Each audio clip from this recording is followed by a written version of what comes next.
Hello बच्चों। तो आज हम स्टार्ट करने जा रहे हैं क्लास 10th का जो पहला अध्याय मेरा वास्तविक संख्या, हम उसको आज हम स्टार्ट करेंगे और उसको आज की क्लास में उसको ख़त्म भी कर लेंगे। ठीक है। और जो भी इम्पोर्टेंट पॉइंट है बोर्ड के लिए उससे रिलेटेड ही सारी चीज़ हम करते जाएंगे। ठीक है। बोर्ड से बाहर एनसीईआरटी सारी चीज़ एनसीईआरटी से लिया गया है। ठीक है। क्लास ख़त्म होने के बाद कुछ क्वेश्चन है जो बिहार बोर्ड में 2019, 2020, 2018 मतलब जो पूछे गए हैं सवाल, कुछ सवाल हम उसको करेंगे। ठीक है। तो स्टार्ट करते हैं आज का क्लास। तो हम स्टार्ट करते हैं वास्तविक संख्या। इससे आपको कुल 10 नंबर का क्वेश्चन आपको बोर्ड में पूछता है, ऑब्जेक्टिव और सब्जेक्टिव दो नंबर मिला के। लॉन्ग में इससे सवाल नहीं आता, शॉर्ट में आता है और ऑब्जेक्टिव में आता है। ठीक है। तो वास्तविक संख्या चैप्टर स्टार्ट करने से पहले उसमें सबसे ज़्यादा जो महत्वपूर्ण, सबसे पहले महत्वपूर्ण जो पॉइंट आता है उसको हम क्या बोलते हैं? यूक्लिड विभाजन परिमेय। तो ये यूक्लिड विभाजन परिमेय क्या होता है इसको हम समझते हैं। इसमें क्या होता है कि हमारे पास कोई भी दो नंबर दिया होता है। मान लेते हैं एक नंबर ए है, दूसरा नंबर बी है। कोई भी नंबर हो सकता है जो आपके माइंड में 10 हो सकता है, 50 हो सकता है, मतलब जो भी नंबर 1020, 98, 92, 94 जो भी है, तो कोई भी एक नंबर हो सकता है। ए भी क्या है? कोई भी एक नंबर होगा। और जो ए नंबर होगा, जो ए होगा वो बी से अधिक होगा, हमेशा हमेशा ऑलवेज। ए जो होगा वो बी से क्या होगा? ज़्यादा होना चाहिए। जैसे हम यहाँ पे दो नंबर लिए 10 और 5, इसमें से हम पूछेंगे ए कौन सा है, बी कौन सा है, तो हम बोलेंगे ए 10 हो गया। क्यों? क्योंकि 10 जो 5 से अधिक है, तो ये ए हो गया, ये बी हो गया। ठीक है। तो हम क्या करेंगे, दो यूक्लिड विभाजन परिमेय क्या बोलता है कि आप दो नंबर जो ए बी लेते हैं जिसमें ए आपको बी से ज़्यादा होता है, तो उसको हम एक समीकरण के रूप में लिखते हैं, जिसको क्या लिखते हैं? ए बराबर बी क्यू प्लस आर के रूप में लिखते हैं। जहाँ ए बी क्या है? ए और बी दो नंबर है जो हमको सवाल में दिया रहेगा। क्यू और आर क्या है? क्यू भागफल है और आर क्या? शेषफल है। इसको समझेंगे हम आगे। और यहाँ पे जो पॉइंट है, यहाँ पे जो आर है, ये आपको इस बी से हमेशा छोटा होगा और जीरो से बड़ा होगा। जीरो से बड़ा या नीचे में है ना, ये इक्वल टू, इसको बोलते हैं लेस देन इक्वल टू, मतलब आर से छोटा होगा। ठीक है। इसका मतलब होता है कि अगर हमारे पास दो नंबर होता है, ए और बी होता है, इसको हम यूक्लिड विभाजन परिमेय के रूप में लिखना चाहते हैं, तो ऐसे लिखेंगे ए बराबर बी क्यू प्लस आर, जहाँ क्यू क्या है? भागफल, आर क्या है? शेषफल। जहाँ आर कहाँ से बीच होना चाहिए? बी से छोटा, इस बी से ये आर छोटा होना चाहिए और जीरो से बड़ा या जीरो के बराबर होना चाहिए ये क्यू। इसको हम क्या बोलते हैं? भागफल। ठीक है। हम एक उदाहरण के रूप में समझते हैं। जैसे हम क्या किए, दो नंबर लिए, एक हम 10 लिए, दूसरा हम 5 एक नंबर लिए। ठीक है। तो हम जानते हैं इसमें से ए कौन होगा? ए होगा 10, बी क्या होगा? 5। तो हम यहाँ पे है 10 ग्रेटर देन 5, मतलब 10 जो है 5 से बड़ा है। इसको हम जो लिखेंगे किसमें? यूक्लिड विभाजन परिमेय के रूप में क्या लिखेंगे? ए बराबर बी क्यू प्लस आर। तो ए की जगह हम क्या लिख दिए? 10 बराबर बी कितना है? 5। तो 5 गुना क्यू और आर हमको निकालना है। तो कैसे निकालेंगे हम? तो 5 हम 10 में क्या करेंगे? 5 से जो भाग देंगे, है ना, भाग देंगे तो क्या होगा? 5 दूनी 10, तो 10 बार में 5 दूनी 10 दो बार में कट गया। तो ये जो दो आता है इसको हम क्या बोलते हैं? भागफल। और इसको हम क्या बोलते हैं? शेषफल। भागफल को क्यू से सूचित करते हैं और शेषफल को आर से, है ना, यहाँ पे सब लिखा हुआ है। तो ए बराबर बी क्यू, बी हमको 5 है, गुना क्यू कितना निकला? 2, तो 2 लिख दिए, प्लस आर क्या? शेषफल कितना निकला? आर 0, तो 0। तो हम जो 10 और 5 को हम यूक्लिड विभाजन के रूप में कैसे लिखे? 10 बराबर 5 गुना 2 प्लस 0। हम इसको इस रूप में लिख सकते हैं। एक सवाल करेंगे, हम फिर समझेंगे आगे। ठीक है। हम एक बढ़िया सा सवाल लिए हैं, आपके बुक एनसीईआरटी से ही सवाल है। सवाल क्या बोलता है कि 4052 और 12576 12576 का HCF या महत्तम समावर्तक यूक्लिड विभाजन परिमेय का प्रयोग करके ज्ञात कीजिए। सवाल आपको इस तरह से आपको बोर्ड में पूछा जाएगा। ठीक है। हमको क्या दो नंबर दिया? 4052, एक दिया 12576। तो हम क्या लिखेंगे? दिया गया है क्या? 4052 और 12576 दो संख्या हमको दिया गया है। तो इसमें से 12576 जो ये इससे अधिक है, तो इसको हम क्या मान लेंगे? ए। 12576 क्या है? 4052 से अधिक है, तो इसको हम ए मान लेते हैं, इसको हम बी मान लेते हैं। सही है। तो हमको क्या निकालना है? HCF निकालना है। ठीक है। यूक्लिड विभाजन परिमेय का उपयोग करके। तो हम कैसे निकालेंगे? पहले यूक्लिड विभाजन क्या होता है? यूक्लिड विभाजन जो होता है वो हम लिखते हैं ए बराबर बी क्यू प्लस आर के रूप में। अभी जस्ट हम ऊपर देखे हैं। तो ए तो हमको मालूम है ना, ए हमको मालूम है, बी हमको मालूम है, क्यू और आर हमको निकालना है। तो कैसे निकालेंगे? हम क्या करेंगे? जो छोटा है, छोटा वाला से बड़ा वाला में भाग देंगे। तो 4052 से जब हम इसको भाग देते हैं तो आपको एग्जाम में इस तरह से लिखना है, इस तरह से साइड में लिखते जाना है, ताकि एग्जामिनर को लगे कि हाँ आपने क्वेश्चन को प्रैक्टिस किया है, क्वेश्चन को अच्छे से समझा है। तो आपको इस तरह से साइड में लिखते जाना है, आप फ्रेश वाला इधर लिखते जाना है। ठीक है। हमने क्या किया? क्या छोटा वाला को 12 वाला में से भाग दे दिया। तो छोटा वाला क्या? 4052 में से हम 4052 को भाग दे दिए किससे? 12576 में। तो 3 बार में लगाएंगे, है ना, 4052 तो 3 बार में लगाएंगे तो कितना आ गया? 12156। आप इसको अपना घर पे गुना भाग करके देखिएगा, यही आएगा ठीक है, हम समय बचे इसलिए हम इसको यहाँ पर कर दिए। तो यहाँ पे जब क्या किया 12,156 आ गया, तो 6 में से 6 गया 0, यहाँ 7 में से 5 गया 2, यहाँ बच गया 5 में से 1 गया 4, और ये 2 में से 2 गया 0, 1 में से 1 गया 0। तो क्या आया हमको 4,420। तो हमको क्या आ गया, शेषफल आ गया हमको 420 और भागफल कितना आ गया 3। तो हम क्या लिखेंगे, a बराबर बी क्यू प्लस आर के रूप में लिखेंगे इस दोनों संख्या को। तो a बराबर लिख देंगे 12,576 बराबर b कितना है 4,052 गुना क्या होता है भागफल कितना है 3 प्लस जो शेषफल बचा है उसको हम लिख दिए। ठीक है, इस तरह से हम किस तरह से करते जाएंगे आप देखते जाइएगा। और ये प्रोसेस तब तक करते जाना है जब तक शेषफल जो है 0 ना आ जाए। यहाँ पे शेषफल कितना है 420 है ना, तो जब तक ये 420 घटते 0 ना हो जाए तब तक हमको इस तरह से चलते जाना है। ठीक है, तो पहला हमको संख्या दिया हुआ था ये दोनों, इसको हम यूक्लिड विभाजन के रूप में इस तरह से हम लिख दिए है ना, इस तरह से हम इसको लिख दिए। फिर हमको शेषफल 0 तो नहीं आया, फिर हम आगे बढ़ेंगे तो आगे बढ़ेंगे हम क्या लिखेंगे 420 और 4,052। ये जो होता है 4,052 और 420 को हम फिर से डिवाइड करेंगे। तो a बराबर जो सबसे अधिक है ये दोनों नंबर को लेते हैं पहले। ठीक है, पहले ये दोनों नंबर दिया हुआ था, इसको हम यूक्लिड विभाजन के रूप में लिख दिए इस तरह से, है ना, इस तरह से। b हमको a भी मालूम था, q और r हम निकाल लिए, इस तरह से भाग दे के निकाल लिए, यहाँ तक निकाल लिया। हमको 0 तक ले जाना है। तो फिर दूसरा नंबर जो होगा, एक ये 2 नंबर हो गया, फिर उसके दूसरा में आते हैं 4,052 और 420 को लेंगे। तो हम क्या करते हैं, दोनों में से बड़ा कौन है, दोनों में से बड़ा 4,052 है, तो 4,052 को हम a मान लिए और इसको हम क्या मान लिए b, तो b को हम यहाँ लिख दिए। अब हमको क्या जरूरत है q और r, तो q और r कैसे निकालेंगे, जब हम 4,052 में से हम 420 को क्या करेंगे भाग देंगे। तो जब 420 में भाग देंगे तो 420 गुना 10 करेंगे कितना होता है 4200, यहाँ पे तो 4200 से कम है, तो 9 बार में लगा देते हैं। 9 बार में लगाएंगे तो क्या आएगा 3,780। आप भागा देख लीजिएगा, देखिए इसको जब 420 को 9 से गुना करेंगे क्या आएगा, 9 गुना 0 0 हो गया 0, 9 गुना 2 18, हासिल 1 हाथ में बचा 1, 9 चौके 36 1 37, 37,800, 3,780 आ गया। तो इसको घटाएंगे, 2 में से जोड़ गया 0, यहाँ बचा 5 में से 8 गया, मतलब 15 में से 8 गया कितना हो गया 7। ठीक है, यहाँ कितना बचा, यहाँ बचा 39 में से 37 गया 2, यहाँ से कितना आ गया 272। तो मतलब यहाँ से हमको Q निकल गया और R निकल गया, ये दोनों संख्या के लिए।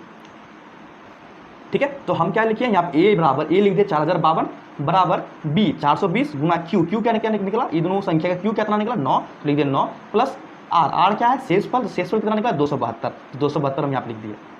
तो अभी भी मेरा शेषफल 0 नहीं आया। फिर हम आगे बढ़ेंगे, फिर हम 2 नंबर लेंगे, कौन सा नंबर लेंगे, एक 420 और 272, जो ये b और r होता है ना, b और r जो होता है b और r भाजक और ये 272 शेषफल, ये दोनों संख्या फिर से लेंगे। तो 420 और 272 से बड़ा कौन है 420, तो a को मान लिए 420, a बराबर मान लिए 420 और b बराबर क्या मान लिए 272, तो b की जगह हम 272 लिख दिए। अब हमको q और r ज्ञात करना है।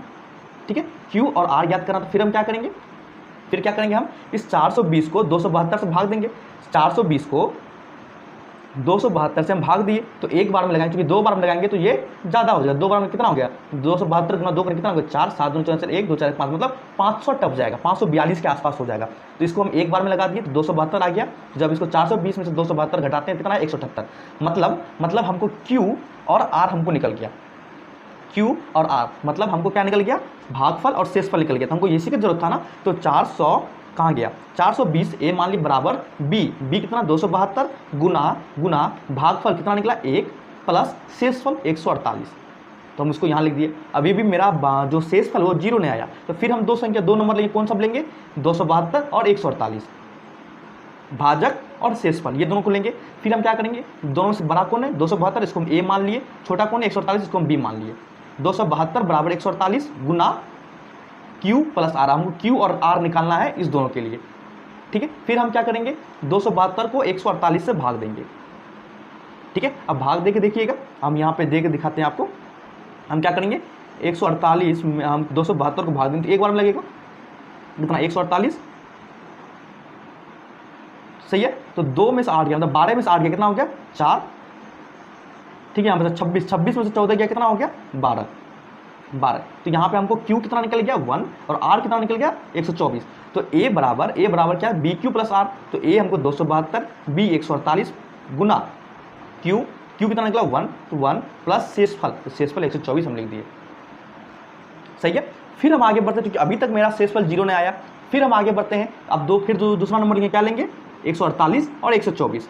फिर हम 148 में भाग देंगे 124 से, क्या होगा एक बार में कटेगा, देखो तो है ना 124 148 को भाग देंगे, क्या हो गया एक बार में लगेगा क्या होगा 124, क्या हो गया कट के 24 आ गया है ना, 124 प्लस 24 जोड़ देंगे 148 हो जाएगा।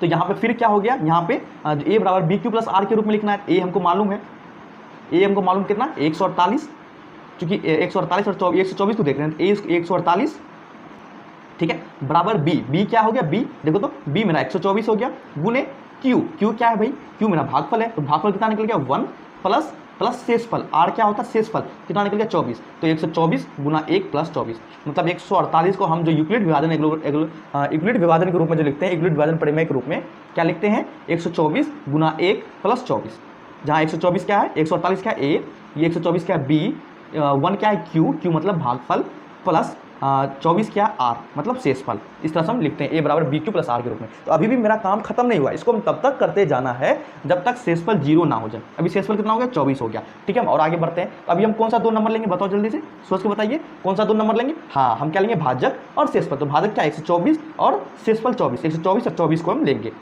तो इन दोनों से ए कौन सा होगा, ए 124 हो गया, ठीक है, और बी उससे छोटा वाला। चलिए हम आगे दिखाते हैं आपको, देखिए 124 और हम 24 को लिए, ठीक है, तो 124 बराबर ए लिख दे, ए बराबर बी, ठीक है। अब हमको क्यू और आर निकालना है, तो हम क्या करेंगे 24 124 में से 24 को भाग दे देंगे, 124 को भाग देंगे 24 से क्या होगा 24 पंचा 120, तो 124 में से 120 गया क्या होगा 4, तो हमको यहाँ से क्यू और आर निकल गया, तो हम यहाँ पे क्यू बराबर 5 लिख दिए और आर बराबर हम यहाँ से 4 लिख दिए, ए बराबर B Q plus R Euclid परिमेय के रूप में हम लिख दिए, ठीक है। तो अभी भी मेरा काम खत्म नहीं हुआ, अभी भी शेषफल कितना 4, हमको 0 तक ले जाना है, तो अब कौन सा नंबर लेंगे, अब लेंगे 24 और हमको 4 लेंगे, 24 और हम 4 लेंगे, ठीक है। तो इन दोनों में से बड़ा कौन सा है 24, तो इसको ए मान लिए, छोटा कौन सा 4, इसको बी मान लिए, क्या इसको बोलते हैं भाजक, ठीक है, हम पहले बता चुके 4।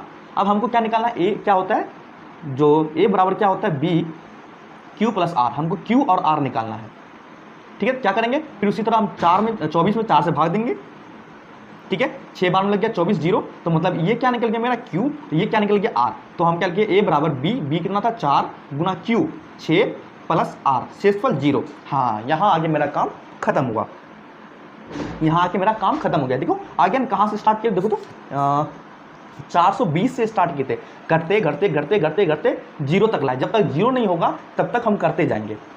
जैसे 0 आ गया, जैसे 0 आ गया तो हम बोल देंगे अतः 12,576 और 4,052 का एचसीएफ क्या होगा, जो ये भाजक अंतिम में बचेगा वो होगा 4, जो भाजक अंतिम में बचेगा वो होगा 4। यहाँ पे 6, बहुत बच्चा गलती करता है 6 लिख देता है, 6 नहीं, जो भाजक होता है ना बी बी वो क्या लिखेंगे, वो क्या हो जाएगा एचसीएफ हो जाएगा। अगर बाय मिस्टेक भूल गए तो आप इस तरह से जब प्रोसेस करिएगा तो 0 के ऊपर जो भी होगा, ठीक है, 0 के ऊपर जो भी होगा, जब 0 आ जाए तो 0 के ऊपर जो भी होगा वो क्या हो जाएगा मेरा 4 आंसर हो जाएगा, ठीक है। 0 के ऊपर जो भी होगा वो चाहे 4 होगा 10 हो जो भी हो, तो वो मेरा क्या हो जाएगा आंसर हो जाएगा, मतलब जो एचसीएफ हो जाएगा जो भी नंबर दिया हुआ वो, अगर भूल जाए बाय मिस्टेक तो, ठीक है। अगर नहीं कंसेप्ट क्लियर है तो अंतिम तक हमको लाना है 0, तो हम लिखेंगे अतः जो भी संख्या दिया होगा, तो इस सवाल में संख्या को क्या दिया हुआ था 12,576 और 4,052 का एचसीएफ क्या हो जाएगा ये 4 भाजक, ठीक है। ये एक सवाल है, इस तरह के सवाल आपको बोर्ड में आते हैं, पूछे जाते हैं, ठीक है।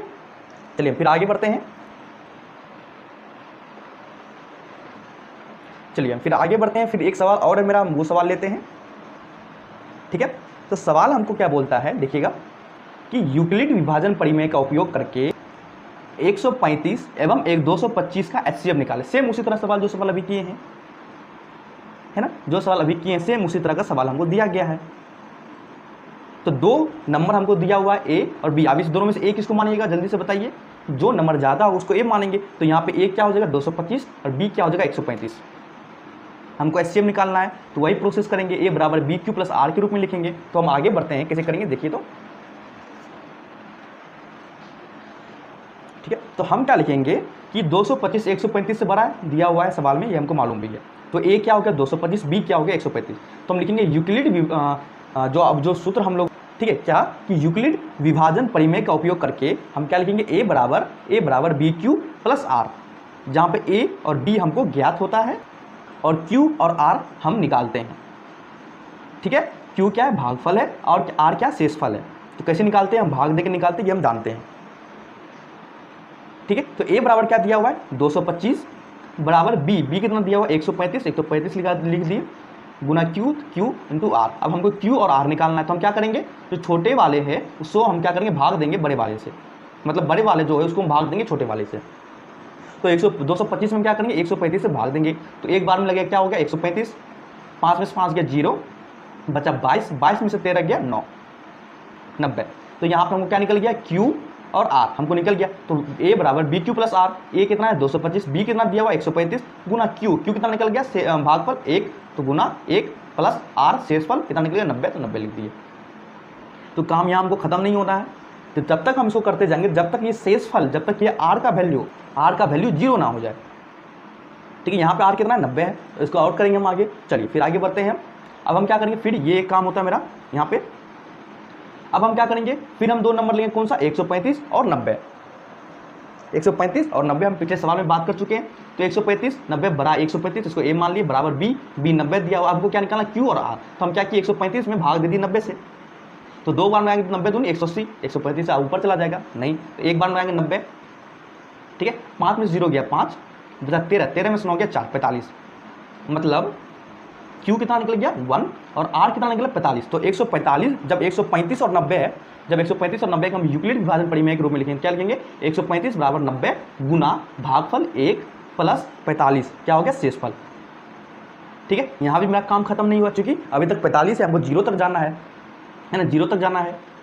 ठीक, तो हम फिर 2 नंबर लेंगे, कौन सा 90 और 45 लेंगे, 90 और 45 लेंगे। तो इसमें बड़ा कौन 90, तो इसको ए मान लिए, छोटा क्या 45 को बी मान लेते। अब हमको क्या जरूरत है, ए और बी मालूम है, क्यू और आर निकालना है। तो हम क्या करेंगे 90 को भाग दे देंगे, 90 को भाग दे देंगे 45, तो 45 दूनी 90 कट के 0 हो गया। ठीक है, तो यहाँ से हमको क्यू कितना निकल गया 2, तो 45 मतलब बी गुना क्यू, क्यू कितना निकल गया 2 प्लस आर, आर क्या शेषफल, शेषफल कितना निकल गया 0 प्लस 0। हाँ, यहाँ आके मेरा काम खत्म होता है, यहाँ आके क्या होता है मेरा काम खत्म होता है। क्यों, क्योंकि यहाँ पे आके शेषफल मेरा शून्य हो जाता है। तो मेरा मेन मकसद क्या है कि जब तक इस तरह करते जाना, जब तक आर क्या हो जाता है शून्य ना हो जाए।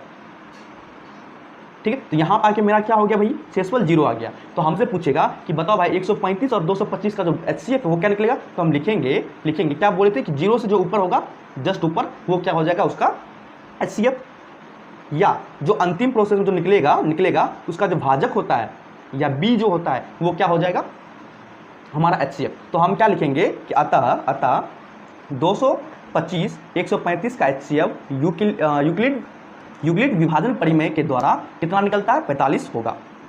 ठीक है, या हम इसको इस तरह लिखेंगे, अतः या HCF बराबर 235, HCF 235 माफ करना 225 और 135 का HCF कितना निकलेगा 45। ठीक है, जब 0 आ जाएगा तो 0 आने के बाद जो भाजक बचेगा वो हमारा क्या हो जाएगा HCF हो जाएगा, जो भी 2 नंबर दिया हुआ है। ठीक है, यहाँ तक समझ में आ गया। चलिए फिर आगे बढ़ते हैं हम, आगे नया हेडलाइन है, नया टॉपिक है, उसको समझते हैं। ठीक है, तो अभी हम क्या देखे, 2 सवाल देखे, दोनों महत्वपूर्ण सवाल था। उस सवाल में क्या निकालना सीखे हम, HCF निकालना सीखे। किस विधि से, यूक्लिड विभाजन परिमेय की विधि से हम HCF निकालना सीखे हैं। ठीक है, यूक्लिड विभाजन परिमेय के उपयोग से हम क्या किए, HCF निकालना सीखे किसी भी 2 नंबर का। अब हम क्या करेंगे, अब हम HCF निकालना सीखेंगे, LCM निकालना सीखेंगे, किसके द्वारा, अंक गणित के आधारभूत परिमेय के द्वारा। किसके द्वारा, अंक गणित के आधारभूत परिमेय के द्वारा हम HCF और LCM निकालना सीखेंगे किसी भी नंबर का। ठीक है, तो ये उसका जो थ्योरेटिकल भाग होता है वो हम पहले समझ लेते हैं, फिर हम सवाल करेंगे। तो ये होता क्या है, हम लिख दिए कि प्रत्येक भाज्य संख्या क्या होता है, वैसा संख्या जिसमें 2 या 2 से अधिक संख्या से भाग लग जाए। ठीक है, जैसे हम बात करते हैं 8 में 1 से भी भाग लग जाएगा, 2 से भी लग जाएगा, 4 से भी लग जाएगा, वो क्या हो गया भाज्य संख्या। और अभाज्य संख्या क्या होता है, जिसमें सिर्फ खुद से भाग लग सके और 1 से भाग लग सके, 1 से भाग लग सके। जैसे 5 को सिर्फ हम 1 से भाग दे सकते हैं, या हम 5 से भाग दे सकते हैं, और उसके बाद 5 को हम किसी से भाग नहीं दे सकते हैं। 7 को हम 1 से भाग दे सकते हैं, और हम खुद 7 को 7 से भाग दे सकते हैं और किसी से भाग नहीं दे सकते हैं, है ना। तो वही बोला कि प्रत्येक भाज्य संख्या को अभाज्य संख्या के एक गुणनफल के रूप में व्यक्त किया जा सकता है, तथा यह गुणनखंड अद्वितीय होता है। अंक गणित के आधारभूत परिमेय जो होता है उसका मतलब क्या होता है कि प्रत्येक भाज्य संख्या को अभाज्य संख्या के गुणनफल के रूप में व्यक्त किया जा सकता है। हम आगे इसको समझेंगे। तथा यह गुणनखंड अद्वितीय होता है। ठीक है, अर्थात यदि कोई भाज्य संख्या दी गई हो तो उसे अभाज्य संख्या के गुणनफल के रूप में लिखने की विधि जो होता है वही कहलाता है अंकगणित की आधारभूत परिमेय। समझते हैं इसको हम अच्छे से। ठीक है, चलिए इसको हम अच्छे समझते हैं। पहले हम क्या था, अभाज्य संख्या भाज्य संख्या समझते हैं। ठीक है, अभी हम जस्ट बता दिए अभाज्य संख्या क्या होता है, जैसे 2 3 5 7 जिसमें 1 और 5 से भाग लग सके अभाज्य संख्या। भाज्य संख्या क्या होता है, जैसे 4 6 8 इसमें हम 2 से भाग लगा सकते हैं, 1 से भाग कर सकते हैं, 4 से भाग कर सकते हैं, मतलब 2 या 2 से अधिक से भाग कर सकते हैं, तो भाज्य संख्या हो जाता है। ठीक है, तो अंकगणित की आधारभूत परिमेय क्या होता है, जैसे हम क्या करते हैं 9 ले लेते हैं। 9 क्या है, एक अभाज्य संख्या। इसको 9 की जगह हम क्या करो एक 9 ले लेते हैं। 9 क्या है, एक भाज्य संख्या। ठीक है, तो 9 ही समझ लेते हैं, आप एक्स्ट्रा क्या इसमें लिखेंगे। 9 ले लेते हैं। 9 क्या, एक भाज्य संख्या। इसको 1 से ही भाग दे सकते हैं, 3 से भी और 9 से भी। अब हम 9 को लिख सकते हैं ना 3 गुना 3। 3 और 3 क्या है, अभाज्य संख्या है ना, दोनों अभाज्य संख्या। 9 क्या, भाज्य संख्या। तो यही तो बोलता है अंकगणित की आधारभूत परिमेय कि हम भाज्य संख्या को अभाज्य संख्या के गुणनफल के रूप में लिख सकते हैं, या लिखने की जो विधि होती है वही हम क्या बोलते हैं, अंकगणित की आधारभूत परिमेय। ठीक है, हम आगे बात करते हैं। फिर नोट में हम क्या लिखते हैं, कंपोजिट नंबर, मतलब वही भाज्य संख्या। भाज्य संख्या को हम प्राइम नंबर के फैक्टर, मतलब अभाज्य संख्या के फैक्टर मतलब तो गुणक, थोड़ा इंग्लिश मिला देते हैं, थोड़ा सा रैमिंग बना रहेगा इसलिए। तो बस वही है, भाज्य संख्या को हम अभाज्य संख्या के गुणनफल के रूप में लिख सकते हैं, है ना। जैसे 9 क्या एक भाज्य संख्या है, इसको 3 गुना 3 लिख सकते हैं। 3 क्या अभाज्य संख्या, ये 3 क्या अभाज्य संख्या। तो वही ना बोला है कि हम भाज्य संख्या को अभाज्य संख्या के गुणनफल के रूप में लिखने की जो विधि होती है वही क्या होती है, अंकगणित की आधारभूत परिमेय कहलाती है। बस सिंपल छोटा सा बात है, इसमें ज़्यादा रॉकेट साइंस नहीं है। ठीक है, फिर आगे बढ़ते हैं हम। चलिए इसमें फटाफट देखते हैं, 1-2 सवाल करते हैं। ठीक है, चलिए हम सवाल करते हैं। कुछ इंपॉर्टेंट सवाल है, आप इसको VVI भी बोल सकते हैं। इसी तरह का सवाल आपको बोर्ड में पूछा जाता है, हर प्रत्येक साल इस तरह का सवाल पूछा जाता है, तो हम इसको आराम से समझेंगे। ठीक है, तो चलिए सवाल पढ़ते हैं। सवाल क्या दिया है कि अंकगणित के मूलभूत परिमेय का प्रयोग करके 392 और 3216 का मौसौ एवं लौसौ ज्ञात करें। मतलब महत्तम समावर्तक और लघुत्तम समावर्तक, LCM और HCF ज्ञात करें। कैसे ज्ञात करना भाई, अंकगणित के मूलभूत परिमेय का उपयोग करके। ठीक है, तो अंकगणित का मूलभूत परिमेय क्या बोलता है कि कोई भी भाज्य संख्या को हम अभाज्य संख्या के गुणनफल के रूप में लिख सकते हैं। ठीक है, अभाज्य संख्या के गुणनफल के रूप में लिख सकते हैं। वही हमको क्या बोलता है, अंकगणित का मूलभूत परिमेय हमको यही सिखाता है। तो हम क्या लिखते हैं कि मूलभूत परिमेय के प्रयोग द्वारा मौसौ निकालने में सर्वप्रथम दिए गए संख्या का अभाज्य गुणनखंड के रूप में लिखते हैं। ठीक है, कैसे लिखेंगे फटाक से देख लेते हैं। तो पहला नंबर हमको क्या दिया है 392, तो इसको हम अभाज्य गुणनखंड, मतलब वही जो अभाज्य संख्या होता है उसको गुणनफल के रूप में हम लिख लेते हैं। कैसे लिखेंगे, तो हम क्या करेंगे 392 का एलसीएम निकालेंगे। 392 का एलसीएम ले लिए, क्योंकि 2 अंतिम में 0 और 2 अंतिम में हो, या 2 से जैसे 2 4 6 8 2 भी हो, तो ये आप लोग शायद क्लास 8वां में ही है, 2 से विभाजक का नियम, 5 से 4 से। ठीक है, ये क्लास 8 में है, तो वही बात नहीं करें। हम क्या करते हैं 392 का एलसीएम निकालते हैं।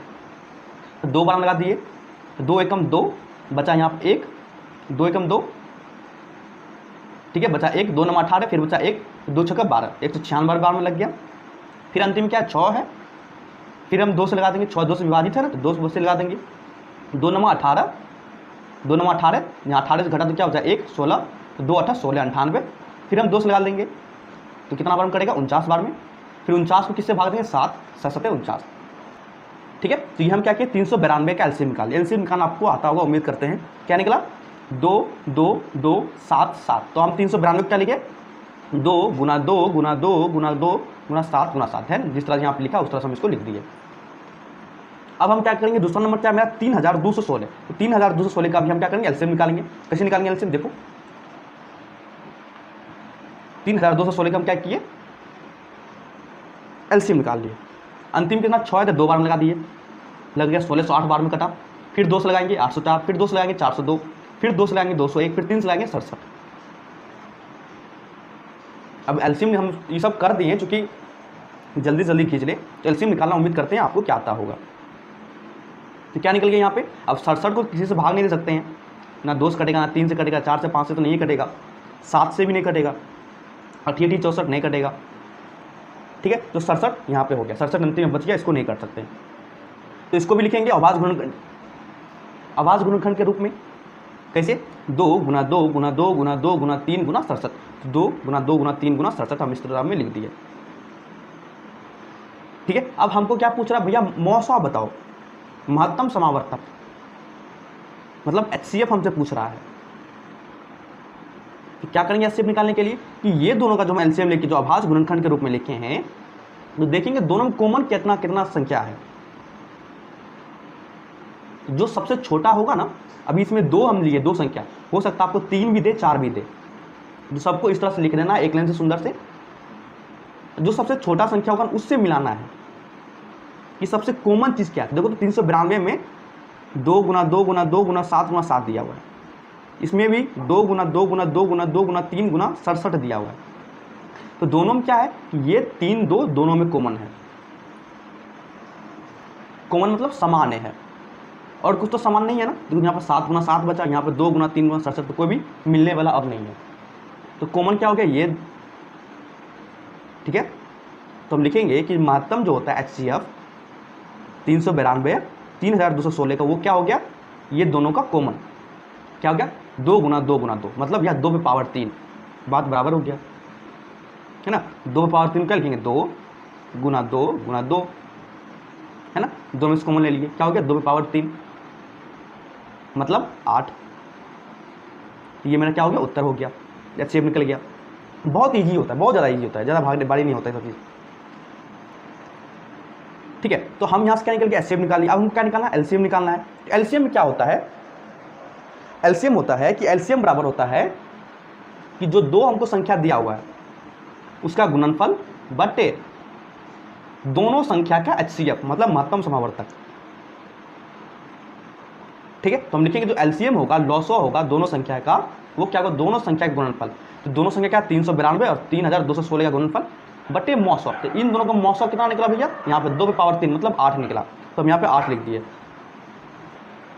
ठीक है, अब देखेंगे 8 को जब हम 392 को जब हम 8 से काटते हैं तो ये 49 बार में कट जाता है। आप कॉपी पे काटिएगा, कट जाएगा, कोई दिक्कत नहीं, ये सब गुना भाग ज़्यादा बड़ी बात नहीं है। तो हम जब काटते हैं कितना बार में कट गया, 49 बार में। तो मेरा आंसर क्या आ गया, 49 गुना 3216। ठीक है, जब हम इन दोनों को गुना करते हैं, हम चूंकि गुना कर चुके हैं पहले ही, तो क्या आता है 1,57,584 या 157584। LCM क्या हो गया, 157584। ठीक है, तो हमें HCF कैसे निकाले कि हम दोनों संख्या का पहले हम क्या किए, LCM निकाल लिए। ठीक है, जो भी ये बचा उसको हम अभाज्य गुणनखंड के रूप में लिख दिए। फिर दोनों में जो कॉमन होता है वो कॉमन को हम निकाल लिए, क्या गया कॉमन 8। फिर हमको LCM निकालना है दोनों संख्या का। तो क्या होता है LCM का मतलब सूत्र क्या होता है कि जो संख्या आपको दिया गया सवाल में वो दोनों का गुणनफल बटे दोनों का HCF, मतलब महत्तम समावर्तक। तो दोनों संख्या को हम गुना कर दिए, बटे महत्तम समावर्तक कितना निकला इसका, 8 लिख दिए। 49 बार में कट गया, दोनों को गुना कर दिए, इतना आ गया मेरा। ये मेरा क्या हो गया, उत्तर हो गया। ठीक है, तो कॉपी में लिखेंगे अतः 392 और 3216 3216 का महत्तम अंक गणित के मूलभूत परिमेय के उपयोग से कितना आया, महत्तम 8 एवं LCM लघुत्तम समावर्तक कितना आया, 157584। ठीक है, अब यहां से एक नोट पॉइंट निकल के आता है क्या कि जो लॉसो होगा, लॉसो गुना मौसम, मतलब LCM गुना HCF जो होगा वो संख्या का गुणनफल के बराबर होगा। देखो तो ये LCM है, इसको इधर भेज दिए, तो लॉसो गुना मौसम बराबर संख्या का गुणनफल। ये इंपॉर्टेंट है, इसको दिमाग में रखना है। ठीक है, फिर हम आगे बढ़ते हैं। ठीक है, एक सवाल हमको दिया गया है क्या कि मूलभूत परिमेय का प्रयोग करके बताए कि 24540 का मौसौ एवं लॉसौ संभव हो सकता है या नहीं। तो इस तरह का सवाल जब भी आए कि हमको दो संख्या दे दिया होगा और हमको बोलेगा बताओ इसका एलसीएम या एचसीएफ हो सकता है, निकल सकता है कि नहीं, हम ज्ञात करेंगे। तो हम क्या करेंगे, जो संख्या हमको दिया हो जैसे 540 और 24, हम दोनों को भाग दे के देख लेंगे। तो 2 से देते हैं कितना हो गया, 12 दूना 24, फिर इसको देते हैं 2 दूनी 4, 1, 2 7 14, 0। ठीक है, फिर हम 2 से भाग देते हैं, या 3 से दे दो, 7 2 9 हो जाता है ना, और 2 1 3 3 से भाग दे सकते हैं। 3 नंबर 27, 0 है तो 0, 3 चौके 12, 4 बार में कट गया। फिर हम इसको 2 से दे सकते हैं, तो 45 दूनी 90, ये 2 से कट गया, 2 दूनी 4, तो क्या निकल गया हमको 45/2। क्या यह पूर्णतः विभाजित है? नहीं। ये अगर पूर्णतः विभाजित होता तो हम बोल सकते थे कि हाँ, जो हमको संख्या दिया हुआ है उसका महत्तम और लघुत्तम समावर्तक संभव है। पर दोनों का क्या है, दोनों एक दूसरे से क्या होता है, पूर्णतः क्या होता है, विभाजित नहीं हो पाता है, जिस कारण से हम बोल देंगे कि नहीं इसका महत्तम समावर्तक और लघुत्तम समावर्तक नहीं निकलेगा। ठीक है, चलिए अगला सवाल देखते हैं। ये भी सवाल आपका एनसीईआरटी का ही है। तो हमसे क्या पूछा सवाल में, बहुत आसान सवाल है। सवाल में हमसे पूछा है कि ये y का मान बताओ और x का मान बताओ क्या होगा। बहुत आसान सवाल है। हमको यहाँ पे पहले क्या, इस तरह का सवाल अगर आए तो नीचे से चलना है, नीचे से चलना है हमको। ठीक है, ऊपर से नहीं चलना है, नीचे से चलना है। ठीक है, तो हमको क्या दिया हुआ है, x हमको निकालना है। तो हम इसको क्या लिखेंगे, ये जो है ये दोनों का गुणनफल किसके बराबर होगा, इसके बराबर। तो हम इसको लिखेंगे 3x बराबर 4095, जहाँ से x का निकल गया 40 95 भागा 3। इसको भाग दो कितना होगा, 3 से काटो इसको कितना हो गया, 13 या 39, 39 कितना बचा 1, तो 1 19 हो गया, 3 छके 18, फिर बचा 1 19 15 हो गया यहाँ पे, तो 3 5 15 15। यहाँ से x क्या निकल गया 13 65। एकदम आसान सवाल, एकदम डिट्टो आसान सवाल है, और कुछ नहीं। और हमको क्या निकालना, y निकालना है, और हमको क्या निकालना, y निकालना है। फिर हम y के पास आ जाते हैं, चलो y के पास आराम से पहुँचो। अब y के पास हम यहाँ पहुँच गए, सेम वही करेंगे। क्या हो जाएगा, ये दोनों का गुणनफल 2y बराबर 32 76 0। यहाँ से y क्या निकल गया 32 76 0/2। 2 से भाग दो कितना आ गया 16 दूना 32, यहाँ क्या बच गया 7, तो 2 तिया 6 बचा 1, 16 2 8 16, फिर क्या बच गया 0, तो 0 लगा दिए। तो यहाँ से y क्या निकल गया हमको 16380। बस हो गया, मेरा आंसर निकल गया। बहुत आसान सवाल होता है इस तरह का सवाल। क्या होता है कि इस दोनों का गुणनफल इसके बराबर हो जाएगा, बस वही हम कर दिए कि ये दोनों का गुणनफल 2y बराबर इसके बराबर कर दिए, वहाँ से y निकल गया, y निकल के y का मान रख दिया। ठीक है, चलिए आगे बढ़ते हैं। अगला सवाल है, ये सारे सवाल जो भी सवाल हम करवा रहे हैं ना, सारे इंपॉर्टेंट सवाल है। ठीक है, ये सारे सवाल आपके बोर्ड में पूछे जाते हैं। ठीक है, ये सवाल से देखते 2020 में इस साल के एग्जाम में पूछा गया था, और इसी साल में इस तरह का सवाल आपको हर साल मिलेगा। और हम गारंटी इतना ले सकते हैं कि आपको जो 2021 में एग्जाम दीजिएगा उसमें भी आएगा, गारंटी। इसको अपना VBI मान लीजिएगा। जिसको हम समझते हैं, बस वो सूत्र अभी दिखाए थे ना, बस उस सूत्र पर ही आधारित है। क्या है कि दो संख्याओं का मौसम मतलब महत्तम समावर्तक, मतलब एचसीएफ हमको 18 दिया हुआ है, तथा उनका गुणनफल मतलब दोनों संख्या का गुणनफल हमको इतना दिया हुआ है, तो हमको लॉसो निकाले। अभी हम पढ़े ना कि लॉसो गुना मौसो मतलब एलसीएम गुना एचसीएफ बराबर क्या होता है, जो संख्या होगा उसका गुणनफल के बराबर होता है। तो हमको क्या दिया हुआ है, इसका गुणनफल दिया हुआ है, मौसो दिया हुआ है, हमको लॉसो निकालना। तो लॉसो बराबर लिख देंगे संख्या का गुणनफल कितना है, इतना लिख दिए, बट्टे गुना में इधर आ गया, भाग में हो जाएगा मौसो, तो मौसो कितना गया 18। अब इसको भाग देके देखो कितना आ गया। तो इसको हम क्या करते हैं 2 से भाग देते हैं, तो 2 चौके 12 या 9, 2 चौके 8। ठीक है, 1 2 8 16 बचा 0, यहाँ बचा 2, 2 9 18 9। ठीक है, अब देखो ये 9 हो गया, ये 8 4 12 6 18, हाँ 18 3 से कटता है, 3 से भाग दे दो, 3 दूनी 6। ठीक है, यहाँ बचा क्या 4 बचा 3 कम 3 बचा 1, तो 3 6 18 0, 3 दिया 9, फिर कटेगा 6 2 8 1 9, हाँ फिर 3 से कट जाएगा, काट दो, 3 7 21, 3 दूनी 6 बता 0, कितना हो गया कट के 720। तो हमको क्या निकल गया लॉसो निकल गया हमको 720। यही मेरा क्या हो गया आंसर। इस तक सवाल आपको बोर्ड में आते हैं हर एक साल। ठीक है, फिर आगे बढ़ते हैं। अगला सवाल हमसे पूछता है कि यूक्लिड विभाजकता एल्गोरिथम का प्रयोग करके 16 51 तथा 20 32 का मौसो निकाले। बस वही सवाल है, अभी जस्ट सेम इसी तरह सवाल किए हैं, 2020 में पूछा गया है, सेम उसी तरह सवाल करेंगे। पर एक चीज़ ध्यान में रखना है, क्या कि हमको क्या बोला है, ये जो वर्ड होता है इसी को पकड़ना है। यूक्लिड विभाजकता एल्गोरिदम, मतलब वही यूक्लिड विभाजन जो परिमेय होता है उसके द्वारा हमको क्या निकालना है, इस 16, 51 और 20, 31, 32 का क्या निकालना है, हमको महत्तम समावर्तक निकालना है। सेम उसी तरह दो में से बड़ा कौन है, ये बड़ा है, इसको ए मान लो, ये छोटा है, इसको बी मान लो। तो यूक्लिड विभाजक परिमेय क्या होता है, ए बराबर बी क्यू प्लस आर होता है। तो ए हमको मालूम है, बी हमको मालूम, क्यू कैसे निकालेंगे, जो बड़ा वाला है उसको भाग देंगे छोटे वाले से। तब 2031 में से, माफ करना 2032 में हम 16 51 से भाग देते हैं, एक बार में लगाएंगे कितना आ गया 381। तो ये मेरा क्या निकल गया क्यू, ये क्या निकल गया आर, आर क्या शेषफल। तो ए बराबर बी क्यू गुना बी क्यू कितना गया 1, तो 1 निकल गया प्लस आर, आर कितना निकला 341, 381 निकाल दी, यहाँ से 381 हम निकाल के रख दिए। फिर हम दोनों, क्योंकि हमको जानते हैं कि शेषफल हमको जब तक 0 ना आएगा तब तक हमको करते जाना है।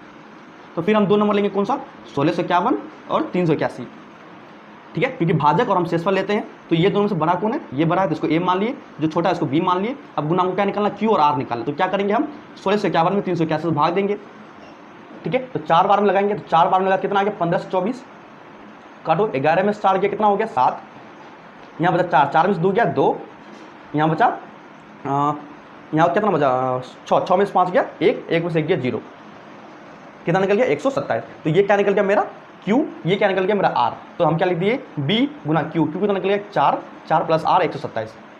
अभी भी मेरा शेषफल 0 नहीं आया। फिर हम 2 नंबर लेंगे, कौन सा लेंगे 381, 127 बड़ा है 381 से, इसको A मान लेंगे, छोटे वाले को B मान लो। अब हम फिर क्या करो 381 में 127 से भाग देंगे, तो 127 गुना 3 करेंगे कितना आता है 381, कट के 0 आ गया। मतलब Q भागफल 3 और शेषफल 0, तो हम यहाँ Q की जगह 3 रख दिए और R की जगह क्या रख दिए 0।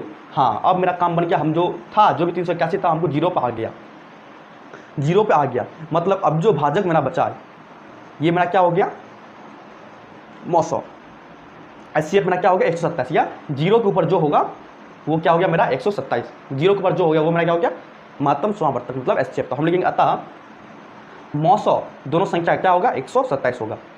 इस तरह सवाल हम कर चुके हैं, पहले भी करे किए, ठीक है। चलो आगे बढ़ते हैं। फिर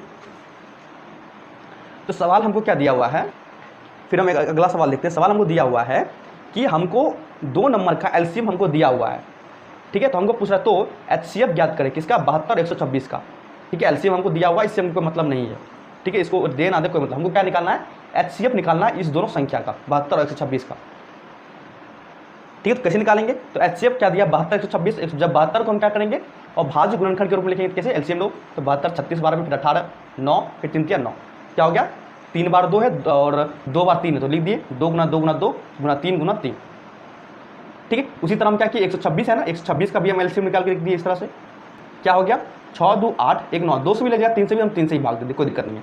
कितना बार में 42 बार में कटा, फिर 42 14 या 42 फिर 7 7 गुना 14, तो 126 का अभाज्य गुणनखंड क्या आ गया 3 गुना 7 गुना 2 है ना, 3 गुना 3 गुना 7 गुना 2। तो हमको क्या निकालना HCF, और HCF को क्या रूल है भैया कि देखो दोनों नंबर में कॉमन क्या सब है, हाँ 1 2 ये 3 और 3, इसमें भी 3 और 3 3 3 कॉमन हो गया, ये कॉमन हो गया। और क्या कॉमन है, हाँ 1 2 इसमें भी है 1 2 इसमें भी है, चलो कॉमन हो गया। जो कॉमन हो गया वो लिख दो, क्या हो गया 1 कॉमन 3 गुना 3 दोनों में 1 कॉमन निकल गया 3 गुना 3, और दोनों में क्या है 2 कॉमन है, 1 2 निकाल दिया, यहाँ पे 2 लिख दिया, क्या हो गया 3 3 9 2 18। तो हम लिख देंगे जो HCF हो जाएगा जो संख्या 72 और 126 का जो HCF होगा वो क्या निकल गया 18। ये मेरा क्या हो गया आंसर। ये पूछा गया सवाल आपके बिहार बोर्ड में, और इस तरह का सवाल आपको प्रत्येक साल पूछता है। अगर आप लोग के पास प्रीवियस क्वेश्चन आप पलटा के देखिएगा, आपको प्रत्येक साल इस तरह सवाल पूछा जाता है, ठीक है। चलिए अगला थ्योरम है, अगला थ्योरम पे हम बढ़ते हैं आगे, ठीक है ठीक है। तो ये थ्योरम हम देखते हैं, तो इस तरह का थ्योरम हम आपको बता देते हैं कि किस तरह का आपको सवाल आपको बोर्ड में पूछा जाएगा, या आपको जो एग्जाम में उसमें पूछा जाएगा कि आपको इस तरह सवाल देगा कि संख्याएं 4 टू द पावर n पर विचार कीजिए जहां n एक प्राकृतिक संख्या है, मतलब एक नेचुरल नंबर है, ठीक है। तो जांच कीजिए कि क्या n का कोई ऐसा मान है जिसके लिए 4 पे पावर n 4 का घात n जो ये कुल है 4 टू द पावर n अंक क्या शून्य पर समाप्त हो सकता हो या शून्य पर समाप्त हो जाए। मतलब हमको इनडायरेक्ट में हमको पूछ रहा है n का एक ऐसा मान बताओ ताकि 4 पे पावर यहाँ पे n का ऐसा मान बताओ ताकि ये कुल संख्या जो निकलेगा वो 0 हो जाए। तो इसका जो थ्योरी, इसका जो कंसेप्ट है वो क्या होता है कि जब भी हमको सवाल में इस तरह का सवाल दे दिया जाए कि हमको जांच कीजिए कि ये संख्या 0 पे समाप्त होगा कि नहीं, आपको कोई भी नंबर दे देगा, बोलेगा बताओ ये 0 पर समाप्त होगा कि नहीं। इस तरह का जब भी कुछ सवाल दे दे तो हम उसमें क्या चेक करेंगे कि वो संख्या 2 पे पावर m गुना 5 पे पावर n के रूप में है कि नहीं, जहां n और m क्या हो गया, कोई प्राकृतिक संख्या, 0 हो सकता है, 1 हो सकता है, 2 हो सकता है, 3 हो सकता है, मतलब m n क्या हो गया, कोई भी नंबर हो सकता है।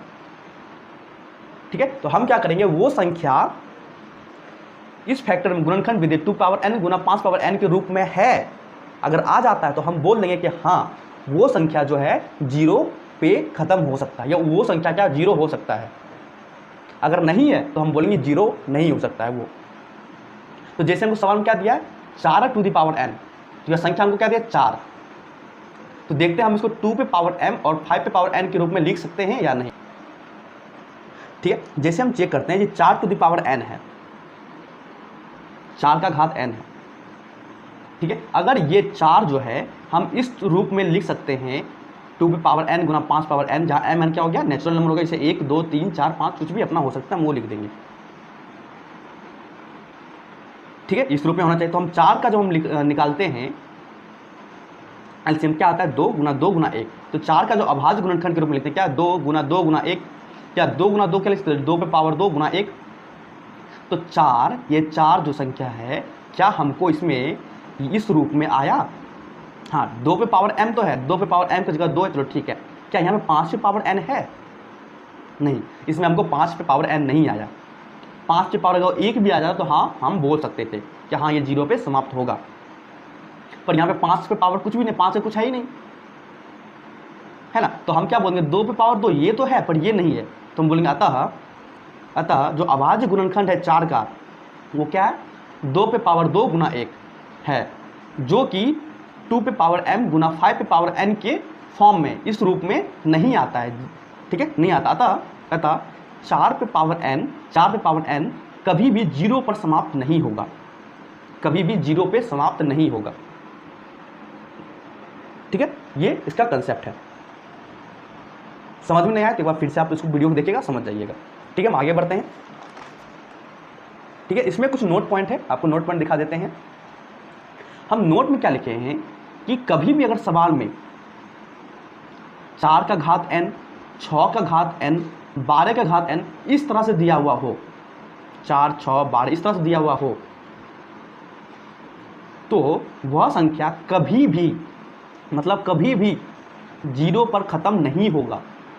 जैसे भी हम 4 पे पावर n का देख लिए ना, 0 खत्म नहीं होगा, क्यों, क्योंकि वो 2 पे पावर m गुना 5 पे पावर n की जो रूप होता है उस रूप में नहीं हम उसको लिख सकते हैं। इसलिए 4 पे पावर n का जो संख्या होगा वो 0 समाप्त नहीं होगा। सेम उसी तरह 6 का घात n के लिए भी और 12 का घात n के लिए भी वही सिस्टम लागू होगा। ठीक है, इससे उतना सवाल नहीं आता है जो भी आपको पढ़ा है, पर इसको दिमाग में रखना है। ठीक है, आगे बढ़ते हैं। आगे मेरा जो टॉपिक है वो क्या है, परिमेय एवं अपरिमेय संख्याओं का पुनर्भ्रमण, मतलब सीधा भ्रमण छोड़ो, मतलब परिमेय और अपरिमेय संख्या के बारे में कुछ हम झेल समझेंगे।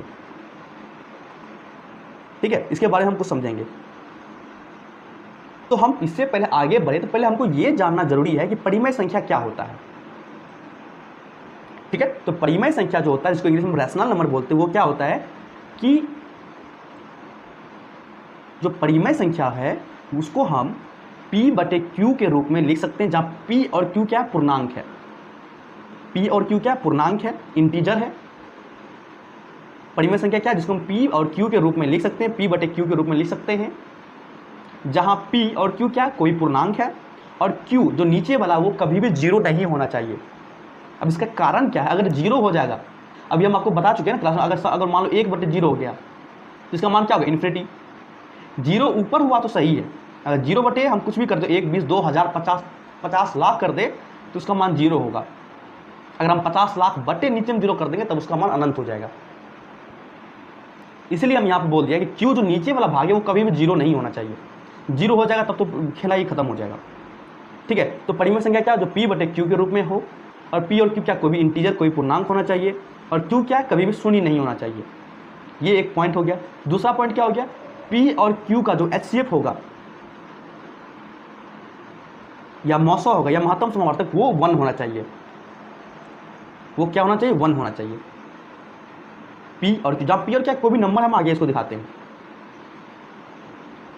ठीक है। इसको हम और अच्छे से समझने के लिए देखो सीधा बात है, जो ये सब कंडीशन को फॉलो करता हो वो परिमेय संख्या, जो नहीं फॉलो करता वो अपरिमेय संख्या, बात खत्म, ठीक है। हम आगे कुछ उदाहरण लेते हैं, उदाहरण से आपको समझाते हैं। जैसे हम ले लिए कुछ क्वेश्चन ले लिए, क्वेश्चन आपको हम दिया गया है √3 पाई ये 1.5 1.7, हमको इसमें बताना है कि इसमें से कौन सा परिमेय संख्या है और कौन सा अपरिमेय संख्या है, ठीक है। ठीक है, चलो पहला क्या है √3। क्या हम √3 को p/q के रूप में लिख सकते हैं?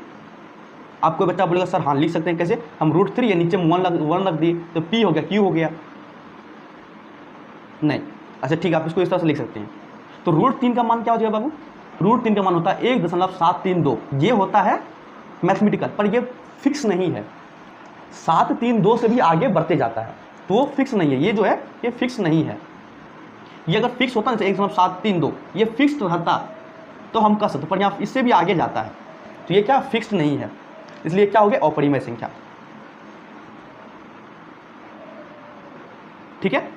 या आप इसको इस तरह समझ सकते हैं, अगर कभी भी हम रूट के अंदर अभाज्य संख्या को रखते हैं तो वो हमेशा अपरिमेय संख्या होता है। √7 √5 रूट जैसे आप ले लीजिए √13 √17,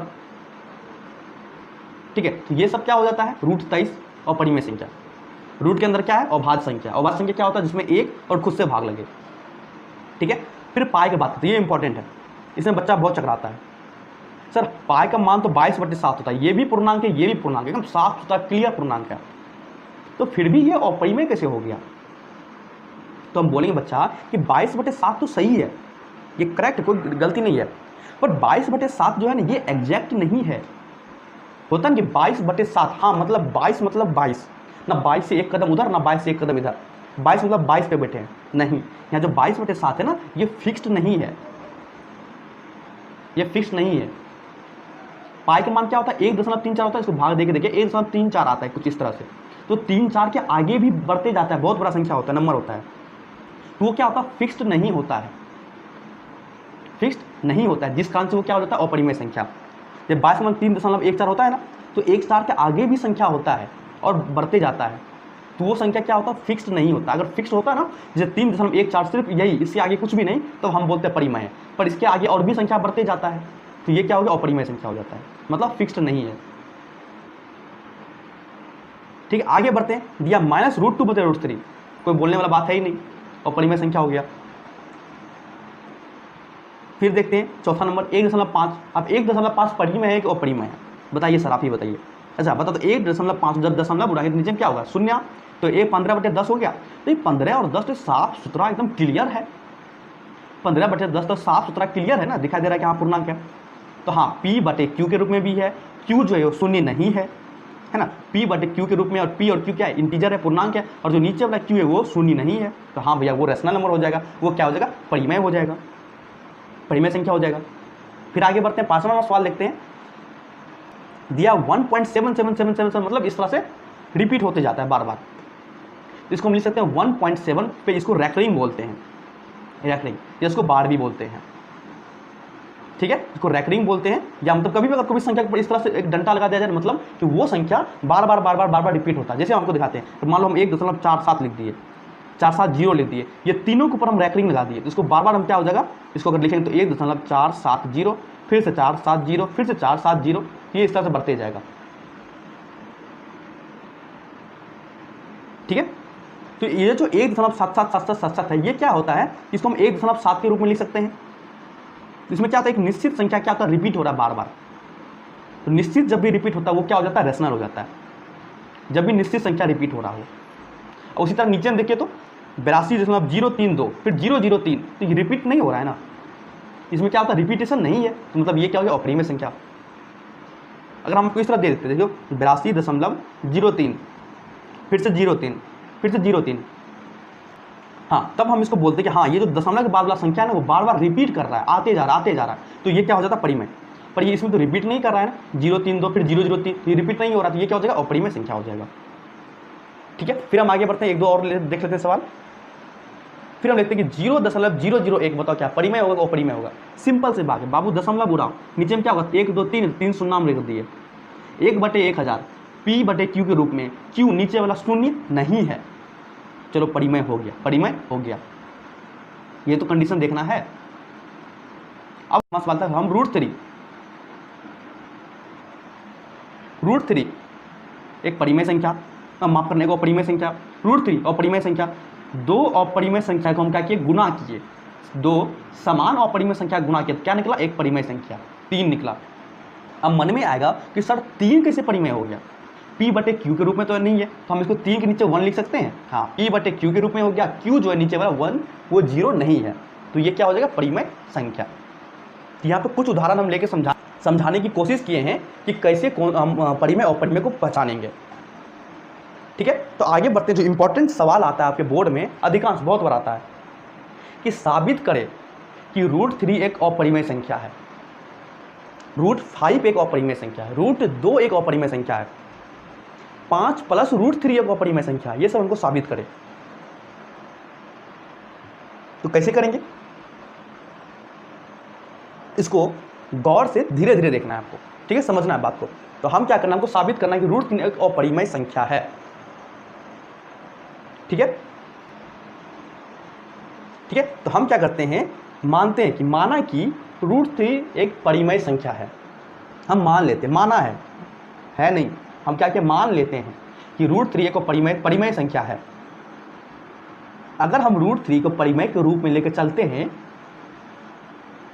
तो उसको P/Q के रूप में आना चाहिए, जो भी परिमेय के कंडीशन है उसको सेटिस्फाई करना चाहिए। अगर संतुष्ट नहीं करता है वो कंडीशन को तो हम बोल देंगे कि ये परिमेय का जो नियम होता है, जो प्रोसेस होता है उसको वो सेटिस्फाइड नहीं करता है, अतः ये क्या हो गया अपरिमेय संख्या हो जाएगा, ठीक है। इसको हम समझते हैं धीरे धीरे। हम क्या किए, मान लेते हैं कि माना कि √3 एक परिमेय संख्या मान लेते हैं, तो हम जानते हैं अगर √3 परिमेय संख्या तो उसको हम P/Q के रूप में लिख सकते हैं, और जो Q है वो शून्य नहीं होना चाहिए, ठीक है। और P और Q क्या, कोई पूर्णांक इंटीजर होना चाहिए, ये सब बेसिक बात है। तो √3 बराबर क्या हो गया P/Q, तो हम यहाँ से लिख सकते हैं P बराबर √3 × Q, Q को इधर कर दिए तो P बराबर √3 × Q। ये है पहला स्टेप नंबर 1, यहाँ तक पहुँच गए। दूसरा स्टेप में क्या दिमाग रखना है कि P बराबर इतना हमको निकल गया, अब हमको क्या करना है, दोनों का स्क्वायर करना है, दोनों साइड।